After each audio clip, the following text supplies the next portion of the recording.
Running with Scissors is making a Kickstarter to remake Postal 2 and give us a VR port. How is Postal 4 doing? I'd rather have my taint tortured by a band of time-traveling tribesmen than play another zeptosecond of Postal 4. And please, don't get me wrong, I'm probably gonna buy the Postal 2 remake. Running with Scissors is still one of my favorite companies, plus Postal 2 is a really good game. I have a signed copy of the XX release, so everything I'm about to say comes from a place of love, not hate. And with that, hey, they actually addressed some concerns since my last video. They fixed the terrible saving system that didn't save what items you had before a boss fight, so all boss fights would basically just whittle you down until you had no items and just die over and over again and are basically soft-locked. Only took them 5 years. It doesn't really work with the open world, but whatever. And the game is still full of little oversights that are really annoying. For example, you can't equip weapons that don't have any ammo, so if you buy special ammo, like fire ammo, it's just impossible to load it into those weapons. There's just also a general lack of any balancing whatsoever. Something that I think really made the second game good is there's an escalation each day, and you'll eventually see the SWAT and military come in and sweep up the streets. But in Postal 4, we just get cops, and cops with armor, and sheriffs, who don't seem to really act differently whatsoever. And every single one can be killed with one shot from the shotgun up close. Most things can be killed near instantly, so the solution to this problem is apparently to spawn a fuckload of enemies around you until you die. Because that's really fun, isn't it? Seriously, the game spawns way too many enemies everywhere. It's crazy. In some missions, enemies just infinitely spawn forever until you complete the objective. It sucks the combat's bad because these weapon models are great, and the animations are top tier too, and they feel great to use. It's just, all of the enemies are basically the same. Some of the weapons still feel questionable though. Like, for example, it feels like they wanted to slim down the absurd amount of weapons that you can get in the second game, but for some reason there's an AK and an M16, even though we definitely didn't need both of those.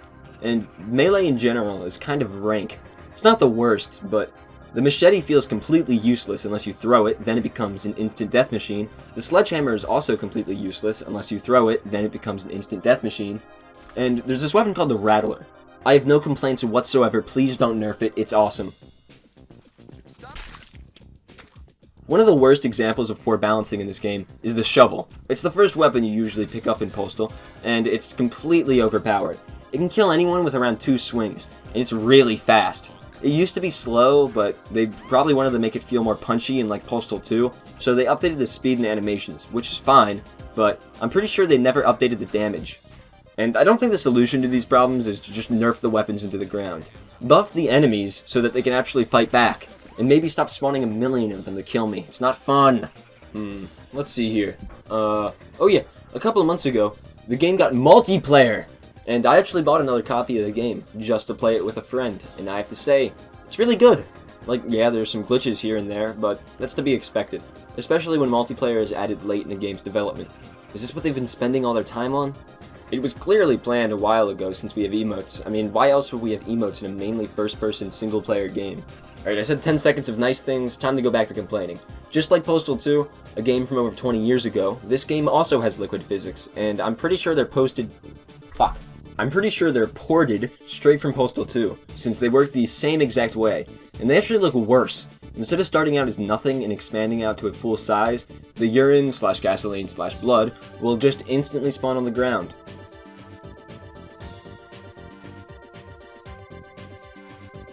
Something that the original Postal didn't have, however, is regular physics. Well, it did have it, but shut up. Now, I'll admit, it's impressive how many physics objects there are lying around, but the smaller objects only get activated when you kick them, which is okay, but when you try to pick up an unactivated object, it doesn't pick up, which seems like a huge oversight. A lot of people probably don't even know that you can pick all this smaller stuff up. Also, most physics objects are either way too heavy, way too light, or have a broken center of mass, so they flip around wrong. So that's cool, I guess. I don't know, you might not notice. Or you might. I do. Now, I don't actually mind how this game looks. I've heard people saying that it looks like a mobile game, and I disagree. I really like the art style. I can't say I love how well it runs, though. This game's graphics just don't warrant how much power is needed to run the game well.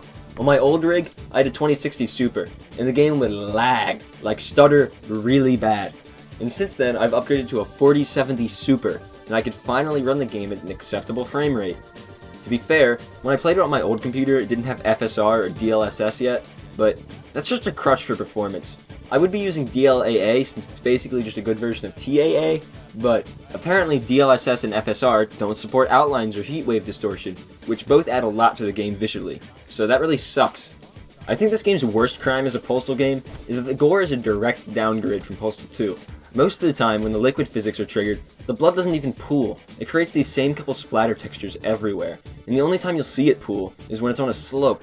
And again, I think these are just ported straight from 2, and they couldn't even get it right. Also, dismemberment is weird. Rifles can sever limbs with ease, and people just stand there apathetically most of the time when their limbs are torn off. The gore in this game is something where I can't cut any slack. It's arguably the most important feature of the game, besides how the enemies actually act. Gore is the reward you get in Postal for engaging in combat, and when it's so poorly implemented, you don't even really want to get the police on you. Fighting enemies is lackluster. The only thing that holds it up is how good the animations look for the guns, the headshot effect, and the sound effects. Now, the humor in this game is something. In Postal 2, the game will make a terrible political joke or something obscenely offensive, but the game just moves on like nothing happened. In Postal 4, they really want you to know that this game is offensive and isn't afraid to cross the lines, even though in reality, most of it isn't even questionable, which is fine by itself, but don't shove it in my face. Audio in general is just fucked. For some reason, these gas cans sound like 55-gallon drums. And here's a really good example of how terrible the audio mixing is, I found within 10 minutes of starting a new game.